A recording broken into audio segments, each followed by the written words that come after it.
নমস্কাৰ আজি আন এটি নতুন ভিডিঅ'লৈ আপোনালোক সকলোকে পুনৰবাৰ স্বাগতম জনাইছোঁ।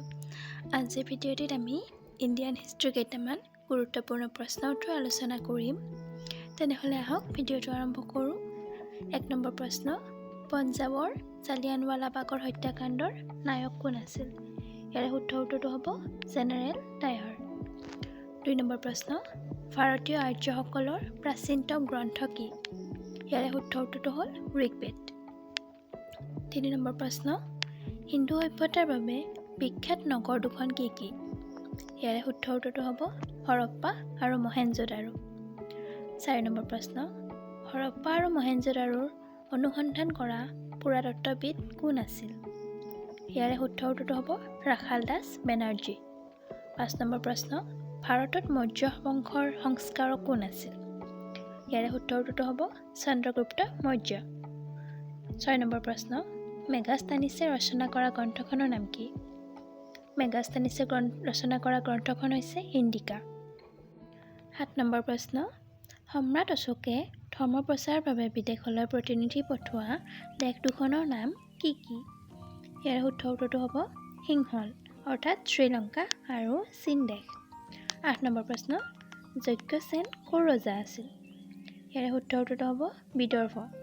9 নম্বৰ প্ৰশ্ন, কনিষ্ক কোন বংশৰ ৰজা আছিল? ইয়াৰে শুদ্ধ উত্তৰটো হ'ব কুষাণ বংশৰ। 10 নম্বৰ প্ৰশ্ন, কনিষ্কৰ ৰাজধানীৰ নাম কি আছিল? ইয়াৰে শুদ্ধ উত্তৰটো হ'ব পুৰুষপুৰ।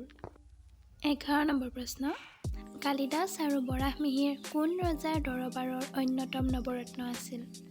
ইয়াৰে শুদ্ধ উত্তৰটো হ'ব দ্বিতীয় চন্দ্ৰগুপ্ত। 12 নম্বৰ প্ৰশ্ন, দ্বিতীয় চন্দ্ৰগুপ্তৰ শাসনকালত ভাৰতলৈ অহা চীনা পৰিব্ৰাজক কোন আছিল? দ্বিতীয় চন্দ্ৰগুপ্তৰ শাসনকালত ভাৰতলৈ অহা চীনা পৰিব্ৰাজক আছিল ফাহিয়ান। 13 নম্বৰ প্ৰশ্ন, অভিজ্ঞান শকুন্তলম গ্ৰন্থখন কোনে প্ৰণয়ন কৰিছিল? ইয়াৰে শুদ্ধ উত্তৰটো হ'ব মহাকবি কালিদাস। 14 নম্বৰ প্ৰশ্ন, দাস বংশৰ প্ৰতিষ্ঠাতা কোন আছিল? দাস বংশৰ প্ৰতিষ্ঠাতা আছিল কুতুবুদ্দিন আইবাক। 15 নম্বৰ প্ৰশ্ন, তুগলক বংশৰ প্ৰতিষ্ঠাতা কোন আছিল? তুগলক বংশৰ প্ৰতিষ্ঠাতা আছিল গিয়াছুদ্দিন তুগলক। 16 নম্বৰ প্ৰশ্ন, ভাৰত বুৰঞ্জীত কাক জ্ঞানী মূৰ্খ ৰজা বুলি কোৱা হয়?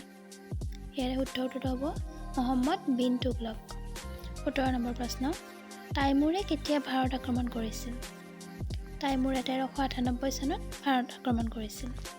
18 নম্বৰ প্ৰশ্ন, ভাৰতত মোগল সাম্ৰাজ্য কোনে প্ৰতিষ্ঠা কৰিছিল?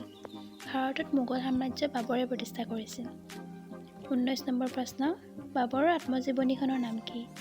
বাবৰৰ আত্মজীৱনীখনৰ নাম হৈছে তুজু কি বাবৰি। 20 নম্বৰ প্ৰশ্ন, পানিপথৰ প্ৰথম যুদ্ধ কেতিয়া হৈছিল? পানিপথৰ প্ৰথম যুদ্ধ হৈছিল 1526 চনত।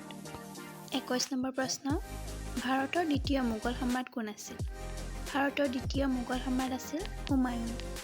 22 নম্বৰ প্ৰশ্ন, ভাৰতৰ তৃতীয় মোগল সম্ৰাট কোন আছিল? ভাৰতৰ তৃতীয় মোগল সম্ৰাট আছিল মহামতি আকবৰ। 23 নম্বৰ প্ৰশ্ন, আকবৰে হিমুক পৰাজিত কৰা ঠাইখনৰ নাম কি? আকবৰে হিমুক পৰাজিত কৰা ঠাইখনৰ নাম হৈছে পানিপথ। 24 নম্বৰ প্ৰশ্ন, আকবৰনামা আৰু আইন-ই আকবৰী কোনে ৰচনা কৰিছিল? ইয়াৰে শুদ্ধ উত্তৰটো হৈছে আবুল ফজল। 25 নম্বৰ প্ৰশ্ন, আকবৰৰ পিছত কোনে দিল্লীৰ মোগল সিংহাসনত উঠে? ইয়াৰে শুদ্ধ উত্তৰটো হ'ব জাহাংগীৰ। 26 নম্বৰ প্ৰশ্ন, শ্বাহজাহানৰ পিছত কোনে মোগল সিংহাসন আৰোহণ কৰিছিল? শ্বাহজাহানৰ পিছত ঔৰংগজেবে মোগল সিংহাসন আৰোহণ কৰিছিল। আজিৰ ভিডিঅ'টি ইমানেই আছিল। যদি আপোনালোকে ভিডিঅ'টো ভাল পাইছে তেন্তে প্লিজ লাইক, কমেণ্ট আৰু চেনেলটো ছাবস্ক্ৰাইব কৰিবলৈ নাপাহৰিব। ধন্যবাদ।